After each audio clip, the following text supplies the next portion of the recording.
తెలంగాణ దోస్త్ 2026 సంబంధించిన phase 3 seat allotments అయితే రిలీజ్ అయిపోయినాయి. సో, మనం ఈ వీడియో లోపల డీటెయిల్‌గా ఫేజ్ 3 లోపల సీట్ వచ్చిన ప్రతి ఒక్కరు కూడా ఆన్‌లైన్ లోపల ఫీ పేమెంట్ ఎట్లా చేయాలి? ఆన్‌లైన్ లోపల సెల్ఫ్ రిపోర్టింగ్ ఎట్లా చేయాలి? అని చెప్పి స్టెప్ బై స్టెప్ అయితే మాట్లాడుకుందాం. కాబట్టి ఈ వీడియోని ఎక్కడ కూడా స్కిప్ చేయకుండా చూడుర్రి. అండ్ మీరు ఒకవేళ మన ఛానల్ కొత్త వస్తే పక్కాగా సబ్స్క్రైబ్ చేసుకొని మీ ఫ్రెండ్స్ అందరికీ ఈ వీడియోని షేర్ చేయండి. మనం ప్రీవియస్‌గా తెలంగాణ దోస్తుకి సంబంధించి చాలా వీడియోస్ అయితే చేసుకున్నాం. అండ్ ఫర్దర్‌గా కూడా ఏ అప్డేట్ వచ్చిన వీడియోస్ చేసుకుంటాం కాబట్టి సబ్స్క్రైబ్ చేసుకొని ప్రతి అప్డేట్‌ని చెక్ చేసుకుంటా ఉండుర్రి. సో, అప్డేట్స్ అనేది ఏవైనా వస్తే చాలా తక్కువ టైం ఉంటది బ్రో. ఏమన్నా డేట్ ఎక్స్‌టెన్షన్స్ అయినా ఏమన్నా అయినా కూడా మనకు 1-2 డేస్ ఆఫ్ టైం మాత్రమే ఇస్తారన్నట్టు. కాబట్టి ఆ టైం లోపల మీకు ఇన్ఫర్మేషన్ రీచ్ కావాలంటే సబ్స్క్రైబ్ చేసుకొని పెట్టుకోవాలి. ప్రతిసారి యూట్యూబ్ కూడా ఈ నోటిఫికేషన్‌లు పుష్ చేయదన్నట్టు. అండ్ ప్రతిసారి యూట్యూబ్ కూడా సబ్స్క్రైబ్ చేసుకున్నోళ్ళకే కొన్నిసార్లు నోటిఫికేషన్‌లు పుష్ చేయది. సబ్స్క్రైబ్ చేసుకోకపోతే అసలే పుష్ చేయదన్నట్టు. కాబట్టి సబ్స్క్రైబ్ చేసుకొని అప్డేట్స్ అనేది చెక్ చేసుకుంటా ఉండుర్రి. అండ్ మనకి ఫేజ్ 3కి సంబంధించిన సీట్ అలాట్‌మెంట్స్ రిలీజ్ అయినాయని చెప్పి మనకు ఇక్కడ స్క్రోల్ కూడా అయితుందన్నట్టు. ఓకేనా. సో, చాలామంది నేను వీడియో పెట్టుడుతోటే అన్న రిలీజ్ కాలే అన్నారన్నట్టు. సో, నేను ఒకటికి 2 సార్లు క్రాస్ చెక్ చేసుకున్న తర్వాత మాత్రమే రిలీజ్ అయినాయి అని చెప్పి చెప్తా. మనకిక్కడ ఫేజ్ 3కి సంబంధించిన అలాట్‌మెంట్స్ పబ్లిష్ అయినాయి అని చెప్పి మనకు క్లియర్‌గా మెన్షన్ కూడా చేశారన్నట్టు. ఓకేనా. సో, మన తెలంగాణ దోస్త్‌కి సంబంధించిన ఫేజ్ 3 సీట్ అలాట్‌మెంట్స్ అయితే రిలీజ్ అయిపోయినాయి. సీట్ వచ్చిన ప్రతి ఒక్కరు కూడా నెక్స్ట్ ఏం చేయాల్సి ఉంటది కదా అంటే ఆన్‌లైన్ లోపల ఫీ పేమెంట్ చేసి అండ్ దాంతో పాటుగా సెల్ఫ్ రిపోర్టింగ్ అయితే చేయాల్సి ఉంటదన్నట్టు. ఓకేనా. సో, ఆన్‌లైన్ లోపల ఫీ పేమెంట్ చేసి సెల్ఫ్ రిపోర్టింగ్ చేయాలి సీట్‌ని కన్ఫర్మ్ చేసుకోవడానికి. ఆన్‌లైన్ ఫీ పేమెంట్ ఎట్లా చేయాలి అని చెప్పి స్టెప్ బై స్టెప్ నేను చెప్తా. అండ్ ఈ సెల్ఫ్ రిపోర్టింగ్ ఎట్లా చేసుకోవాలని చెప్పి స్టెప్ బై స్టెప్ నేను డీటెయిల్‌గా చెప్తా. And online fee payment online self reporting చేసుకుంటే మన సీట్ అనేది కన్ఫర్మ్ అయిపోతది. ఓకేనా. సో, ఆన్‌లైన్ ఫీ పేమెంట్ చేసి సెల్ఫ్ రిపోర్టింగ్ చేయకపోయినా కూడా మన సీట్ అనేది కన్ఫర్మ్ అనేది కాదన్నట్టు. కాబట్టి ఆన్‌లైన్ ఫీ పేమెంట్ ఇంపార్టెంటే. ఆన్‌లైన్ ఫీ పేమెంట్ తర్వాత సెల్ఫ్ రిపోర్టింగ్ కూడా ఇంపార్టెంటే ఆన్‌లైన్ లోపల. ఓకేనా. So, online fee payment complete అయిన తర్వాత ఆన్‌లైన్ సెల్ఫ్ రిపోర్టింగ్ కంప్లీట్ అయిన తర్వాత ఆఫ్‌లైన్ సెల్ఫ్ రిపోర్టింగ్ చేయాల్సి ఉంటదన్నట్టు. సో, ఈ ఆఫ్‌లైన్ సెల్ఫ్ రిపోర్టింగ్ అంటే ఏంది? ఆఫ్‌లైన్ సెల్ఫ్ రిపోర్టింగ్ లోపల ఏం చేస్తారు? ఎట్లాంటి ప్రాసెస్ ఉంటదని చెప్పి డీటెయిల్‌గా ఇంకొక వీడియో చేస్తా. నెక్స్ట్ వీడియో వస్తా అన్నట్టు. సో, డెఫినిట్‌గా ఆ వీడియోని మీరు చెక్ చేయిర్రి. సో, చెక్ చేయకపోతే చాలా అంటే చాలా మిస్ అయితారు. చాలా థింగ్స్‌ని నేను డీటెయిల్‌గా చెప్తా. ఓకేనా. డెఫినిట్‌గా సబ్స్క్రైబ్ చేసుకొని నెక్స్ట్ వీడియోని చూడుర్రి. అండ్ ఈ వీడియో లోపల కూడా నేను చాలా ఇంపార్టెంట్ థింగ్స్ చెప్తా బ్రో. సో, మీకు చాలా హెల్ప్ అయితది. ఆ వీడియోని డెఫినిట్‌గా స్కిప్ చేయకుండా చూడుర్రి. మనం ఈ ఆన్‌లైన్ ఫీ పేమెంట్ ఎట్లా చేసుకోవాలి మరి అనే విషయానికొస్తే అఫీషియల్ వెబ్‌సైట్ ఇది. ఈ అఫీషియల్ వెబ్‌సైట్‌కి మనం రావాల్సి ఉంటది. అఫీషియల్ వెబ్‌సైట్ లోపల స్టెప్ 3 ఓకేనా. మనకు స్టెప్ 1 ఏమో క్యాండిడేట్ రిజిస్ట్రేషన్ ఉంటది. స్టెప్ 2 ఏమో అప్లికేషన్ ఫీ పేమెంట్ ఉంటది. స్టెప్ 3 ఏమో క్యాండిడేట్ లాగిన్ అని చెప్పి ఉంటదన్నట్టు. మనం స్టెప్ 3 ఓపెన్ చేసుకోవాలి. ఓకేనా. క్యాండిడేట్ లాగిన్ మీద క్లిక్ చేసి మనమైతే క్యాండిడేట్ లాగిన్‌ని ఓపెన్ చేసుకోవాల్సి ఉంటదన్నట్టు. ఓకేనా. సో, క్యాండిడేట్ లాగిన్ ఓపెన్ చేయడంతోటే మనకు వెబ్‌సైట్ అనేది ఇట్లయితే ఓపెన్ కావడం అయితే జరుగుతదన్నట్టు. ఓకేనా. సో, మన క్యాండిడేట్ లాగిన్ మీద క్లిక్ చేయడంతోటే మనకు వెబ్‌సైట్ ఇట్లా ఓపెన్ అయితది. మన దోస్తుకు సంబంధించిన ఐడీ అడుగుతదన్నట్టు. సో, దోస్త్ ఐడీ మనం ఇవ్వాల్సి ఉంటది. దోస్త్ ఐడీ ఇచ్చి సెండ్ ఓటీపీ అని చెప్పి అడుగుతదన్నట్టు మనకు. దోస్త్ ఐడీ ఇవ్వడంతోటే సెండ్ ఓటీపీ క్లిక్ చేస్తే మనకు ఓటీపీ వస్తది. ఆ ఓటీపీని మనం ఇక్కడ ఎంట్రీ చేయాలి. ఓకేనా. దోస్త్ ఐడీ ఇచ్చి సెండ్ ఓటీపీ మీద క్లిక్ చేసి మనం మన ఓటీపీని ఇక్కడ ఎంట్రీ చేసి తర్వాత పిన్ అనేది ఎంట్రీ చేయాల్సి ఉంటదన్నట్టు. సో, పిన్ అనేది మన దోస్త్ పిన్ ఉంటది కదా! దోస్త్ ఐడీ పిన్ అనేది ఇవ్వాల్సి ఉంటది. అండ్ దెన్ దాని తర్వాత మనకి క్యాప్చా కోడ్ ఉంటదన్నట్టు. ఈ క్యాప్చా కోడ్ అనేది ఎంటర్ చేసి సైన్ ఇన్ అని చెప్పి క్లిక్ చేయాలి. ఓకేనా. సైన్ ఇన్ అని చెప్పి క్లిక్ చేయడంతోటే మనకు వెబ్‌సైట్ అనేది ఇట్లా ఓపెన్ కావడం అయితే జరుగుతది. మనకు ఎక్కడ సీట్ వచ్చినాయి అనే ఇన్ఫర్మేషన్ ఇక్కడ చూపెడతదన్నట్టు. ఓకేనా.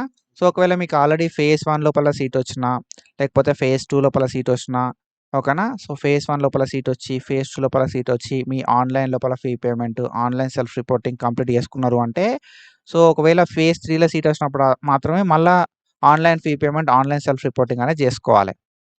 ఓకేనా. సో, కొంతమంది స్టూడెంట్స్ ఎట్లా కదా అంటే, అన్న నాకు ఫేజ్ 1 లోపల సీట్ వచ్చింది. నేను అప్పుడే సెల్ఫ్ రిపోర్టింగ్‌ని కంప్లీట్ చేసుకున్నా ఫీ పేమెంట్ చేసి.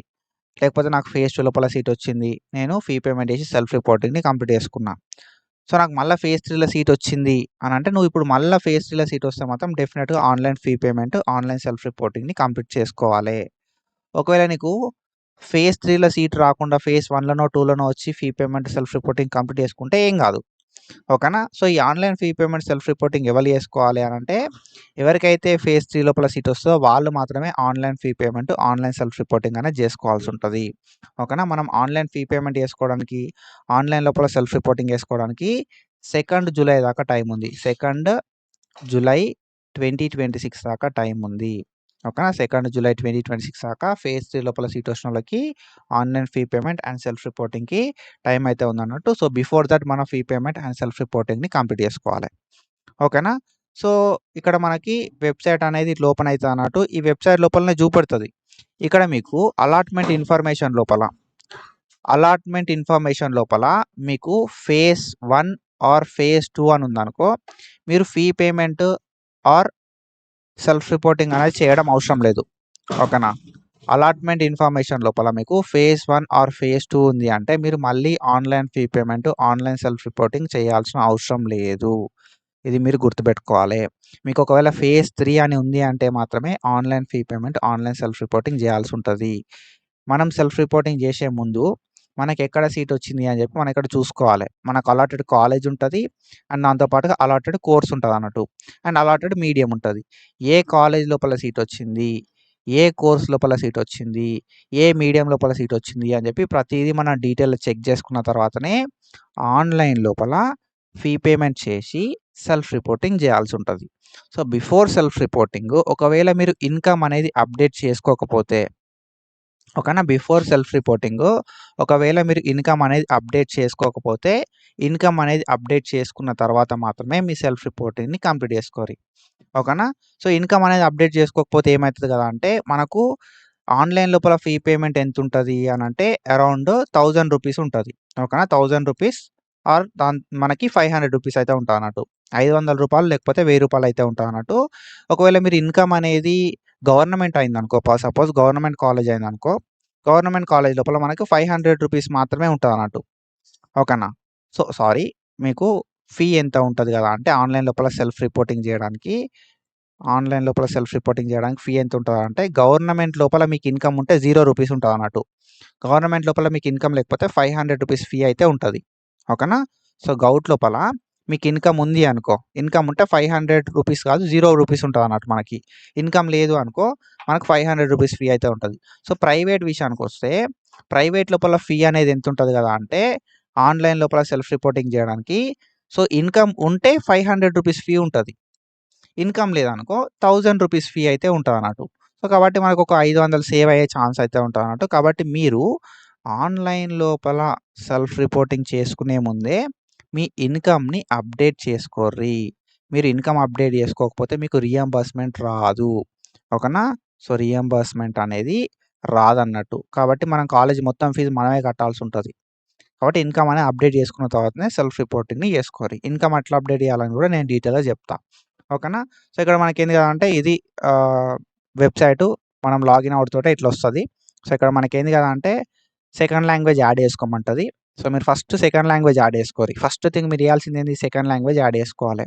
తెలుగు, ఉర్దూ, సాంస్క్రిట్ అని చెప్పి ఉంటాయన్నమాట మనకు. తెలుగు, హిందీ, ఉర్దూ, సాంస్క్రిట్ అని చెప్పి అందులోపల మోస్ట్ ఆఫ్ ద పీపుల్ మనోళ్ళు తెలుగు చూజ్ చేసుకుంటారు. లేకపోతే సాంస్క్రిట్ చూజ్ చేసుకుంటారు. సో తెలుగు, సాంస్క్రిట్ అని చెప్పి సెలెక్ట్ చేసుకొని మీరు యాడ్, ఓకేనా. Click here to add second language అని ఉంటదన్నట్టు. సో ఇక్కడ సెలెక్ట్ చేసుకొని click here to add second language మీద క్లిక్ చేసుడుతోటి మీకు సెకండ్ లాంగ్వేజ్ అనేది యాడ్ అయిపోతదన్నట్టు. ఓకేనా. సో అట్లా మనం సెకండ్ లాంగ్వేజ్‌ని యాడ్ చేసుకుంటాం ఫస్ట్. అండ్ దెన్ దాని తర్వాత మనం ఇన్‌కమ్ అప్డేట్ చేసుకోవాలి కదా. ఓకేనా. సో ఇన్‌కమ్ అప్డేట్ చేసుకోవడానికి మనకి ఇన్‌కమ్ డీటెయిల్స్ అని ఉంటదన్నట్టు. సో సెకండ్ లాంగ్వేజ్ మరి అందరికీ యాడ్ చేసుకోమంటదా అంటే అందరికీ యాడ్ చేసుకోమన్నది. కొందరికి డిఫాల్ట్‌గా సెకండ్ లాంగ్వేజ్ అనేది తెలుగుగా సెట్ అయిపోతదన్నట్టు. సో కాబట్టి అందరికీ యాడ్ చేసుకోమన్నది. కొందరికి మాత్రమే సెకండ్ లాంగ్వేజ్ యాడ్ చేసుకోమంటది. యాడ్ చేసుకోమన్నోళ్ళు మీ సెకండ్ లాంగ్వేజ్‌ని మీరు యాడ్ చేసుకోరి. ఓకేనా. సెకండ్ లాంగ్వేజ్ యాడ్ చేసుకున్న వెంటనే మనం ఏం చేయాలి, ఇన్‌కమ్ అనేది అప్డేట్ చేయాలి. చెప్పినా కదా ఇన్‌కమ్ ఎందుకు అప్డేట్ చేయాలి అనంటే, మనకు రీయింబర్స్‌మెంట్ రావడానికి ఆన్లైన్ లోపల ఫీ పేమెంట్ చేసేటప్పుడు తక్కువ ఫీ చూపియడానికి మనం ఇన్‌కమ్ అనేది యాడ్ చేసుకోవాల్సి ఉంటదన్నట్టు. ఓకేనా. సో ఇన్‌కమ్ డీటెయిల్స్ మీద మనం క్లిక్ చేయాలి. ఓకేనా. సో ఇన్‌కమ్ యాడ్ చేసుకోవడానికి మనం ఏం చేయాల్సి ఉంటది కదా అంటే, అప్డేట్ ఇన్‌కమ్ డీటెయిల్స్ మీద క్లిక్ చేయాలి. అప్డేట్ ఇన్‌కమ్ డీటెయిల్స్ మీద క్లిక్ చేయడంతోటే మనకి ఇట్లయితే వెబ్‌సైట్ ఓపెన్ అయితది. మన దోస్త్ ఐడీ వస్తది. మన నేమ్, మన ఆధార్ నంబరు, మన ఫోటో, ఓకేనా. మన డీటెయిల్స్ వస్తాయి అన్నట్టు. యాస్ పర్ ఏంటిది తెలంగాణ బోర్డ్ ఆఫ్ ఇంటర్మీడియేట్ కావచ్చు, ఎస్బిటెట్ ప్రకారం మనం ఏవైతే డీటెయిల్స్ ఇస్తామో ఆ డీటెయిల్స్ వస్తాయి. కింద ఇన్‌కమ్ డీటెయిల్స్ అని చెప్పి వస్తది అన్నట్టు. ఇక్కడ మనం ఏం చేయాల్సి ఉంటది అంటే మన ఇన్‌కమ్ డీటెయిల్స్ ఇయ్యాల్సి ఉంటది అన్నట్టు. ఓకేనా. సో, మన ఇన్‌కమ్ సర్టిఫికేట్ నెంబర్ ఉంటది. IC0 అని చెప్పి క్యూఆర్ కోడ్ కింద ఆ నెంబర్‌ని ఎంటర్ చేసి గెట్ ఇన్‌కమ్ డీటెయిల్స్ అనాలే. గెట్ ఇన్‌కమ్ డీటెయిల్స్ అనుడుతోటే మన ఇన్‌కమ్ డీటెయిల్స్ అనేది డిస్‌ప్లే అయితాయి. ఓకేనా. మన ఇన్‌కమ్ డీటెయిల్స్ అనేవి డిస్‌ప్లే అవుడుతోటే మనం ఏం చేయాల్సి ఉంటది అంటే అప్డేట్ ఇన్‌కమ్ డీటెయిల్స్ మీద క్లిక్ చేయాలి. ఓకేనా. సో, మన ఇన్‌కమ్ అనేది నెంబర్ ఇయ్యాలి. ఇన్‌కమ్ నెంబర్ ఇచ్చి గెట్ ఇన్‌కమ్ డీటెయిల్స్ అనుతాడు. మన డీటెయిల్స్ వస్తాయి. మన డీటెయిల్స్‌ని క్రాస్ చెక్ చేసుకొని అప్డేట్ ఇన్‌కమ్ డీటెయిల్స్ మీద క్లిక్ చేస్తే మన ఇన్‌కమ్ డీటెయిల్స్ అనేది అప్డేట్ అయిపోతాయి అన్నట్టు. ఓకేనా. సో, ఇన్‌కమ్ డీటెయిల్స్ అనేవి అప్డేట్ అయితాయి. మీరు కావాలంటే మీ ఇన్‌కమ్ అప్డేట్ చేసే ముందు ఫీ పేమెంట్ చేయడానికి ట్రై చేయరి. అప్డేట్ చేసిన తర్వాత ఫీ పేమెంట్ చేయడానికి ట్రై చేయరి. మీకు ఫీ అనేది ఎక్కువ చూపెడతా అన్నట్టు. బిఫోర్ అప్డేట్ బిఫోర్ అప్డేట్ ఏంది కదా అంటే ఎట్లా చూపెడుతది కదా అంటే గౌట్ లోపల మీకు ఫీ రియంబర్స్‌మెంట్ ఎలిజిబిలిటీ ఉందనుకో, ఓకేనా. సో, రూ. 0 చూపెడతది. మీ ఎలిజిబిలిటీ ఉండదు కాబట్టి మనకు రూ. 500 దాకా ఫీ చూపెడతదన్నట్టు. గవర్నమెంట్ కావచ్చు, ప్రైవేట్ కావచ్చు ఎక్కువ ఫీ చూపెడతది. ఓకేనా. సో, అట్లా అప్డేట్ చేసుకోరి అని చెప్పి అందుకే చెప్తున్నా నేను. అప్డేట్ చేసుకోరి. అప్డేట్ చేసుకున్న తర్వాత మనం నెక్స్ట్ ఏం చేయాల్సి ఉంటది అంటే అలాట్‌మెంట్ ఆర్డర్‌ని డౌన్‌లోడ్ చేసుకోవాలి. ఓకేనా. ఇన్‌కమ్ డీటెయిల్స్‌ని అప్డేట్ చేసుకొని అలాట్‌మెంట్ ఆర్డర్‌ని డౌన్‌లోడ్ చేసుకోవాల్సి ఉంటదన్నట్టు. సో, ఇన్‌కమ్ డీటెయిల్స్ అనేది అప్డేట్ చేసుకున్న తర్వాత మాత్రమే అలాట్‌మెంట్ ఆర్డర్‌ని డౌన్‌లోడ్ చేసుకోరి. ఒకవేళ మిస్టేక్‌లో మీరు అలాట్‌మెంట్ ఆర్డర్‌ని ఫస్ట్ డౌన్‌లోడ్ చేసుకున్నా సరే, తర్వాత ఇన్‌కమ్ డీటెయిల్స్‌ని అప్డేట్ చేసుకున్న తర్వాత మళ్ళొకసారి అలాట్‌మెంట్ ఆర్డర్‌ని డౌన్‌లోడ్ చేసుకొని సెల్ఫ్ రిపోర్టింగ్ చేయాల్సి ఉంటదన్నట్టు. ఓకేనా. డౌన్‌లోడ్ అలాట్‌మెంట్ ఆర్డర్ మీద క్లిక్ చేస్తే మనకు అలాట్‌మెంట్ ఆర్డర్ అనేది చూపెడతది. సో, మనకు అలాట్‌మెంట్ ఆర్డర్ లోపల క్లియర్‌గా మన డీటెయిల్స్ చూపెడతదన్నట్టు. మన దోస్త్ ఐడీ, ఫాదర్ నేము, దోస్త్ ID, father name, gender, date of birth, ఓకేనా. మీకు ఏ కాలేజ్ లోపల సీట్ వచ్చింది అని చెప్పి, ఎంత ఫీ ఉన్నదని చెప్పి ఫీ స్ట్రక్చర్ కూడా చూపెడతది కొన్ని కాలేజెస్ లోపల. సో, అవన్నీ డీటెయిల్స్ ఒకసారి చెక్ చేసుకోరి. అండ్ ఈ అలాట్‌మెంట్ ఆర్డర్‌ని ప్రింట్ తీసి దగ్గర పెట్టుకోరి. లేదంటే కనీసం పీడీఎఫ్ ఫార్మాట్‌లో అయినా కూడా ఏదైతే ఉందో అలాట్‌మెంట్ ఆర్డర్, ఈ అలాట్‌మెంట్ ఆర్డర్‌ని దగ్గర పెట్టుకోరి. ఓకేనా. పీడీఎఫ్ ఫార్మాట్‌లో అయినా సరే దగ్గర పెట్టుకోవాల్సి ఉంటది. సో, అలాట్‌మెంట్ ఆర్డర్‌ని దగ్గర పెట్టుకున్న తర్వాత నెక్స్ట్ ఏం చేయాల్సి ఉంటది కదా అంటే మనము ఆన్‌లైన్ లోపల సెల్ఫ్ రిపోర్టింగ్ చేయాల్సి ఉంటదన్నట్టు. ఓకేనా. ఆన్‌లైన్ లోపల సెల్ఫ్ రిపోర్టింగ్ చేయాలంటే మనం ఫస్ట్ పే చేయాల్సి ఉంటదన్నట్టు. ఫీ పే చేసినప్పుడు మాత్రమే ఆన్‌లైన్ సెల్ఫ్ రిపోర్టింగ్ కంప్లీట్ అయితది. సో, ఫీ ఎట్లా పే చేయాలి అంటే మనకిక్కడ click here for online self reporting అని ఉంటదన్నట్టు. సో, దీని మీద మనం క్లిక్ చేయాలి. క్లిక్ చేస్తోటే are you sure you want to self report or confirm the seat అంటది. ఓకే కొట్టాల్సి ఉంటదన్నట్టు. సో, ఓకే కొట్టడంతోటే మనకు వెబ్‌సైట్ అనేది ఇట్లా ఓపెన్ అయితదన్నట్టు. సో, ఇక్కడ మనకు మన దోస్త్ ఐడీ ఆటోమేటిక్‌గా వస్తది. మన హాల్ టికెట్ నంబర్ వస్తది. స్టూడెంట్ నేమ్ వస్తది. డేట్ ఆఫ్ బర్త్ వస్తది. మనం మన మొబైల్ నంబర్‌ని ఎంటర్ చేయాల్సి ఉంటదన్నట్టు. అన్ని డీటెయిల్స్ ఆటోమేటిక్‌గా వస్తాయి. మనం మన మొబైల్ నంబర్‌ని ఎంటర్ చేయాల్సి ఉంటది. మొబైల్ నంబర్‌ని ఎంటర్ చేసిన తర్వాత క్యాప్చా కోడ్ ఎంటర్ చేయాల్సి ఉంటది. క్యాప్చా కోడ్ ఎంటర్ చేసిన తర్వాత గెట్ ఓటీపీ అంటదన్నట్టు. ఓటీపీ ఎంటర్ చేయాల్సి ఉంటది. ఓకేనా. సో, ఓటీపీ ఎంటర్ చేసినాము అంటే మన సీట్ అనేది కన్ఫర్మ్ అయిపోతది. ఓకేనా. మనం ఓటీపీని ఎంటర్ చేస్తే మన సీట్ అనేది కన్ఫర్మ్ అయిపోతదన్నట్టు. ఒకవేళ మీకు గవర్నమెంట్‌లో సీట్ వచ్చిందనుకో, ఓకేనా. గవర్నమెంట్‌లో సీట్ వచ్చిందనుకో అప్పుడేంది కాదంటే మనకు ఫీ అనేది 0 చూపెడతది. గవర్నమెంట్‌లో సీట్ వస్తే ఫీ అనేది 0 చూపెడతది. If you are eligible for fee reimbursement. Fee రియంబర్స్‌మెంట్‌కి ఎలిజిబిలిటీ ఉంటే గవర్నమెంట్‌లో సీట్ వచ్చిన మోస్ట్ ఆఫ్ ద పీపుల్‌కి రూ. 0 ఫీ ఉంటదన్నట్టు. వీళ్ళు ఫీ పేమెంట్ చేయాల్సిన అవసరం లేదు. వీళ్ళు జస్ట్ ఏం చేయాల్సి ఉంటది కదా అంటే మన దోస్త్ ఐడీ ఇయ్యాలే. హాల్ టికెట్ నంబర్ ఇయ్యాలే. దోస్త్ ఐడీ వస్తది. హాల్ టికెట్ నంబర్ ఇవన్నీ డీటెయిల్స్ వస్తది. మన మొబైల్ నంబర్ ఇచ్చి మనం కాలేజ్ ఓకే అనుకుంటే గెట్ ఓటీపీ కొట్టి మనం మన ఓటీపీ అనేది ఎంటర్ చేయాల్సి ఉంటదన్నట్టు. ఓకేనా. సో, మనం మన ఓటీపీ అనేది ఎంటర్ చేయాల్సి ఉంటదన్నట్టు. ఓటీపీ అనేది ఎంటర్ చేసిన తర్వాత confirm your seat online self reporting అని చెప్పి ఉంటదన్నట్టు. ఓకేనా. Confirm your seat for phase 3 seat allotment అని చెప్పి ఉంటదన్నట్టు. సో, ఇక్కడేందంటే కన్ఫర్మ్ యువర్ సీట్ అని చెప్పి ఆప్షన్ ఉంటదన్నట్టు. మనం ఏం చేయాలి ఇక్కడ ఓటీపీ ఎంటర్ చేసి కన్ఫర్మ్ యువర్ సీట్ మీద క్లిక్ చేస్తుంటే మన సీట్ అనేది కన్ఫర్మ్ అయిపోతది.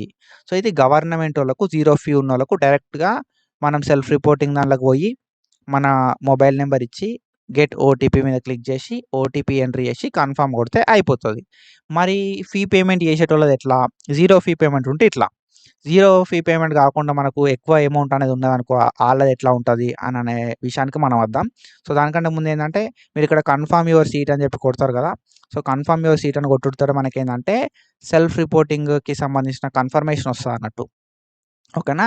మన seat confirmation or self reporting confirmation ఇది. మీరు కాలేజ్‌కెళ్ళేటప్పుడు ఈ డాక్యుమెంట్ అలాట్‌మెంట్ ఆర్డర్‌ని పట్టుకుపోవాల్సి ఉంటదన్నట్టు. సో, మనకేంది కదంటే డియర్ అప్లికెంట్ కంగ్రాచ్యులేషన్స్ అని చెప్పి మన దోస్త్ ఐడీ వస్తది ఇందు లోపల. అండ్ మనకి ఏ కాలేజ్ లోపల సీట్ వచ్చింది అని చెప్పి వస్తది. మనం ఏ టైంకి, ఏ డేట్ రోజు మన సీట్‌ని కన్ఫర్మ్ చేసుకుంటున్నామా అని చెప్పి, కన్ఫర్మ్ చేసుకున్నామా అని చెప్పి వస్తదన్నట్టు. ఓకేనా. So, student seat confirmation or self రిపోర్టింగ్‌కి సంబంధించిన అక్నాలెడ్జ్‌మెంట్ అంటాం దీన్ని. ఓకేనా. ఈ అక్నాలెడ్జ్‌మెంట్ ఏంది కదా అంటే సెల్ఫ్ రిపోర్టింగ్ మనం కంప్లీట్ చేసినాము అని చెప్పి చూపెడుతది. ఏ డేట్ రోజు ఏ టైంకి సెల్ఫ్ రిపోర్టింగ్ కంప్లీట్ చేసినాం అని చెప్పి ఈ అక్నాలెడ్జ్‌మెంట్ లెటర్ లోపల ఉండడం అయితే జరుగుతదన్నట్టు. దీన్ని మనం online self reporting acknowledgement letter అంటాం. కాలేజ్‌లో జాయిన్ అయ్యేటప్పుడు ఈ లెటర్‌ని మనం పట్టుకపోవాలి. ఓకేనా. సో, ఇది. అండ్ ఫీ ఉన్నోళ్ళది ఎట్లా పే చేయాల్సి ఉంటది మరి అనంటే, ఫీ ఉన్నోళ్ళది సింపుల్ ఏం లేదు. Same process. ఏంది కదా అంటే అంటే లాగిన్ కావాలి. లాగిన్ అయిన తర్వాత మనకు డౌన్‌లోడ్ అలాట్‌మెంట్ ఆర్డర్ అని ఉంటది కదా! సో, డౌన్‌లోడ్ అలాట్‌మెంట్ ఆర్డర్ మీద క్లిక్ చేయాలి. డౌన్‌లోడ్ అలాట్‌మెంట్ ఆర్డర్ మీద ఇక్కడ సెల్ఫ్ రిపోర్టింగ్ సిస్టమ్ అని ఉంటది కదా! Simply I will show you. So, గవర్నమెంట్‌లో వచ్చినా, ప్రైవేట్‌లో వచ్చినా same process. Allotment order download చేసుకోవడానికి డౌన్‌లోడ్ అలాట్‌మెంట్ ఆర్డర్ అంటే అలాట్‌మెంట్ ఆర్డర్ చూపెడుతది. ఈ అలాట్‌మెంట్ ఆర్డర్‌ని మనం సేవ్ చేసుకోవాల్సి ఉంటదన్నట్టు. ఓకేనా. ప్రింట్ తీసి పెట్టుకోవాలి. లేదంటే పీడీఎఫ్ లాగా సేవ్ చేసి పెట్టుకోవాలి. సో, మీరు ఫీ పేమెంట్ చేద్దాం అనుకున్నారనుకో, ఫీ పేమెంట్‌కి ఏంది అంటే సింపుల్‌గా మీరిక్కడ చూసుకోవచ్చు. ఓకేనా. So, click here for online self reporting అని ఉంది కదా! Click here for online self reporting మీద క్లిక్ చేయడంతోటే మనకు వెబ్‌సైట్ అనేది సో, ఇట్లా వస్తదన్నట్టు. ఓకేనా. So, click here for online self reporting అని చెప్పి కొట్టి, are you sure do you want to self report or confirm your seat అనే దగ్గర ఓకే కొడితే మనకు ఫీ పేమెంట్ ఉన్నోళ్ళకి ఇట్లా చూపెడతది బ్రో. ఓకేనా. సో, ఇక్కడ మీరు చూసుకుంటే ఇట్లా మనకు చూపెడతది. ₹500 కట్టాలి అని చెప్పి. ఓకేనా. సో, మనకు ఫీ అనేది ఇక్కడే చూపెడతది. దీన్ని బట్టి మనం చూసుకోవాలన్నట్టు. సో, మనకు ఎంత కట్టాల్సి ఉంటది ఫీ అని చెప్పి. మహా అంటే 500, ₹1000 ఉంటది. రీయింబర్స్‌మెంట్ వచ్చినోళ్ళకి 500 ఉంటది. రీయింబర్స్‌మెంట్ రానోళ్ళకి ₹1000 అయితే ఉంటదన్నట్టు ఫీ అనేది. ఓకేనా. సో, ఇక్కడ మన దోస్త్ ఐడీ సేమ్ యాజ్ యూజువల్‌గా దోస్త్ ఐడీ వస్తది. ఓకేనా. Hall ticket number, student name, date of birth అనేది వస్తదన్నట్టు. మనం ఇక్కడ మన మొబైల్ నంబర్ ఎంటర్ చేయాల్సి ఉంటది. మొబైల్ నంబర్ ఎంటర్ చేసి ఈ అమౌంట్ ఎంతైతే ఉందో 500 చూపెడతది కదా! ఈ 500 అనేది డిఫాల్ట్ ఉంటదన్నట్టు. ఇక్కడ టీ వాలెటా లేకపోతే బిల్ డెస్కా అని చెప్పి చూపెడతదన్నట్టు. ఓకేనా. సో, మనకిక్కడ టీ వాలెటా లేకపోతే క్రెడిట్ కార్డా ఇక్కడ ఉంది కదా! ఈ ఏరియా లోపల టీ వాలెటా, క్రెడిట్ కార్డా, డెబిట్ కార్డా, నెట్ బ్యాంకింగ్ అని చెప్పి చూపెడతది. ఇందులోపల మీకు నచ్చిన పేమెంట్ ఆప్షన్‌ని మనం చూజ్ చేసుకోవాలి. నేనేం చేస్తా కదా అంటే టీ వాలెట్‌ని సెలెక్ట్ చేసుకున్నా. ఓకేనా. టీ వాలెట్‌ని సెలెక్ట్ చేసుకొని గెట్ ఓటీపీ అంటాం. గెట్ ఓటీపీ అని కొడితే మనకు ఓటీపీ వస్తది. ఆ ఓటీపీని మనం ఎంట్రీ చేస్తాం అన్నట్టు. ఓకేనా. సో, ఓటీపీ సెండ్ సక్సెస్‌ఫుల్లీ అంటది. సో, మనం ఆ ఓటీపీని ఎంట్రీ చేస్తాం అన్నట్టు. ఓటీపీ ఎంట్రీ చేసి సబ్మిట్ కొడతాం. సబ్మిట్ కొట్టుతోనే మన వెబ్‌సైట్ అనేది ఇట్లా ఓపెన్ అయితదన్నట్టు. నేను టీ వాలెట్ సెలెక్ట్ చేసుకున్నా కాబట్టి నాకు ఇట్లా ఓపెన్ అయింది. ఓకేనా. సో, ఇక్కడ టీ వాలెట్‌కి సంబంధించిన లాగిన్ డీటెయిల్స్ ఇయ్యాలె. లాగిన్ ఐడీ, పాస్వర్డ్ ఇయ్యాల్సి ఉంటదన్నట్టు. లాగిన్ ఐడీ, పాస్వర్డ్ ఇచ్చి మనం లాగిన్ కొట్టుడుతోటే మనకొక ఓటీపీ వస్తది. ఆ ఓటీపీని మనం సబ్మిట్ చేస్తే మనకు పేమెంట్ అనేది సక్సెస్‌ఫుల్‌గా కంప్లీట్ అయిపోతదన్నట్టు. ఓకేనా. సో, ఇట్లా మనకు పేమెంట్ సక్సెస్‌ఫుల్‌గా కంప్లీట్ అయిపోతది. ఒకవేళ మీరు credit card, debit card use చేశారనుకో, సీవీవీ నంబరు, సీవీసీ నంబర్ ఉంటదన్నట్టు. ఓకేనా. క్రెడిట్ కార్డ్, డెబిట్ కార్డ్ వాళ్ళది ఏంది అంటే సీవీవీ నంబర్ ఉంటది. సీవీసీ నంబర్ ఉంటదన్నట్టు. అండ్ దాంతో పాటుగా మనకు debit card or credit card number ఇచ్చి ఎక్స్‌పైరీ డేట్ ఉంటదన్నట్టు. ఎక్స్‌పైరీ డేట్ ఇచ్చి సీవీవీ నంబర్, సీవీసీ నంబర్ ఇచ్చి మనం పేమెంట్ అయితే కంప్లీట్ చేయాల్సి ఉంటదన్నట్టు. సో, ప్రొసీడ్ ఫర్ పేమెంట్ అనే ఆప్షన్ ఉంటది. ప్రొసీడ్ ఫర్ పేమెంట్ అనే ఆప్షన్ మీద క్లిక్ చేస్తే మనకొక ఓటీపీ వస్తదన్నట్టు. ఆ ఓటీపీని ఎంటర్ చేస్తే మన పేమెంట్ అనేది కన్ఫర్మ్ కావడం అయితే జరుగుతదన్నట్టు. ఓకేనా. సో, మనం ఏం చేయాల్సి ఉంటది అంటే credit card or debit card select చేసుకున్నప్పుడు card number, expiry date, CVV or CVC numbers ఇచ్చి మనమైతే ఓటీపీ ఎంటర్ చేసి పేమెంట్‌ని కంప్లీట్ చేసుకోవాల్సి ఉంటది. పేమెంట్ అనేది సక్సెస్ అయిన తర్వాత ఓకేనా. మనకిట్లా సేమ్ సెల్ఫ్ రిపోర్టింగ్‌కి సంబంధించిన అక్నాలెడ్జ్‌మెంట్ అయితే జనరేట్ అయితదన్నట్టు. ఈ సెల్ఫ్ రిపోర్టింగ్‌కి సంబంధించిన అక్నాలెడ్జ్‌మెంట్‌ని ప్రింట్ తీసుకొని దగ్గర పెట్టుకోవాలి. ఇందులోపల మీరు చూస్తే ఏ డేట్ రోజు మనం సెల్ఫ్ రిపోర్టింగ్ చేసినాం, ఏ టైంకి సెల్ఫ్ రిపోర్టింగ్ చేసినాం అని చెప్పి ఉంటదన్నట్టు. కాబట్టి ఇదే మన ఎవిడెన్స్ సెల్ఫ్ రిపోర్టింగ్ కంప్లీట్ చేసుకున్నాం అనే దానికి. ఓకేనా. సో, ఇట్లా మనమైతే మన సెల్ఫ్ రిపోర్టింగ్ ప్రాసెస్‌ని కంప్లీట్ చేసుకోవాల్సి ఉంటది. సెల్ఫ్ రిపోర్టింగ్ అయిపోయిన తర్వాత మీరు ఏంటిది అక్నాలెడ్జ్‌మెంట్ లెటర్ డౌన్‌లోడ్ చేసుకుందాం అనుకున్నారనుకో, సెల్ఫ్ రిపోర్టింగ్ కంప్లీట్ చేసినట్టుగా లాగిన్ అయ్యి మనం అలాట్‌మెంట్ ఆర్డర్‌ని డౌన్‌లోడ్ చేసుకోవచ్చు. ఇక్కడ అక్నాలెడ్జ్‌మెంట్ ఆర్డర్‌ని కూడా డౌన్‌లోడ్ చేసుకోవచ్చు అన్నట్టు ఫీ పేమెంట్‌కి సంబంధించి. ఓకేనా. సో, ఫీ పేమెంట్ తర్వాత మీరు ఈ ఏదైతే online self reporting acknowledgement letter ఉందో ఇది డౌన్‌లోడ్ చేసుకొని మర్చిపోయినా కూడా మీరు డైరెక్ట్‌గా అఫీషియల్ వెబ్‌సైట్‌కొచ్చి లాగిన్ అవ్వాలి. లాగిన్ అయిన తర్వాత మనకు హోమ్ పేజ్‌లోనే ఇది చూపెడుతది. ఓకేనా. డౌన్‌లోడ్ అలాట్‌మెంట్ ఆర్డర్ అని చెప్పి, download self reporting acknowledgement letter అని చెప్పి ఉంటదన్నట్టు. సో, ఈ 2 మనమైతే డౌన్‌లోడ్ చేసుకోవచ్చు ఫర్దర్‌గా. సో, కాలేజ్‌కెళ్ళే ముందు కాలేజ్ లోపల రిపోర్టింగ్ చేసేటప్పుడు. ఓకేనా. సో, మనం నెక్స్ట్ వీడియో లోపల డీటెయిల్‌గా కాలేజ్‌కెళ్ళేటప్పుడు ఏమేమి డాక్యుమెంట్స్ పట్టుకపోవాలి, ఆఫ్‌లైన్ సెల్ఫ్ రిపోర్టింగ్ ఎట్లా చేయాలని చెప్పి స్టెప్ బై స్టెప్ డీటెయిల్‌గా మాట్లాడుకుంటాం.